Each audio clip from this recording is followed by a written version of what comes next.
இந்த மாத்திரை பார்த்தா சுப்ரடியான் சாதாரண நம்ம ஈமன் மெடிக்கல் ஷாப்பில் கிடைக்கும்.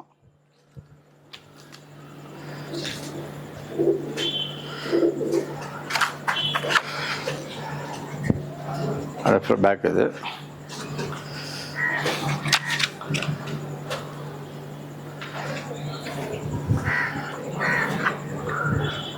அதே மாதிரி இது நுரோபியான் சாதாரண ஈமன் மெடிக்கல் ஷாப்லேயே கிடைக்கும். இப்போ எதுக்கு இந்த 2 மாத்திரை காமிச்சேன்னு நீங்கள் கேட்கலாம். என்னோட முக்கியமான நிறைய புறாங்களுக்கு சத்து குறைபாடுக்கு ப்ளஸ் வெடைங்க கால் விழுந்துடும், ரக்க விழுந்துடும். எது நிற்க முடியாது புறாங்களுக்கு. பெரிய புறாங்களும் சில சத்து இல்லைன்னா டக்குன்னு விழுந்துடும், அப்படியே ஒரு இதில் முட்டி நிற்கும். சிலது பார்த்தா ரக்க போட்டுரும் கீழே. ஒன்றும் இல்லை, சுப்ரடியான் டேப்லெட் ஒன்றும் நிரோபியான் டேப்லெட் ஒன்று இமீடியட்டாக கொடுத்து பாருங்கள், உங்களுக்கு இந்த ஃபால்ட்டு கிளியர் ஆகிடுது. எழுந்து நிற்குது வெடை.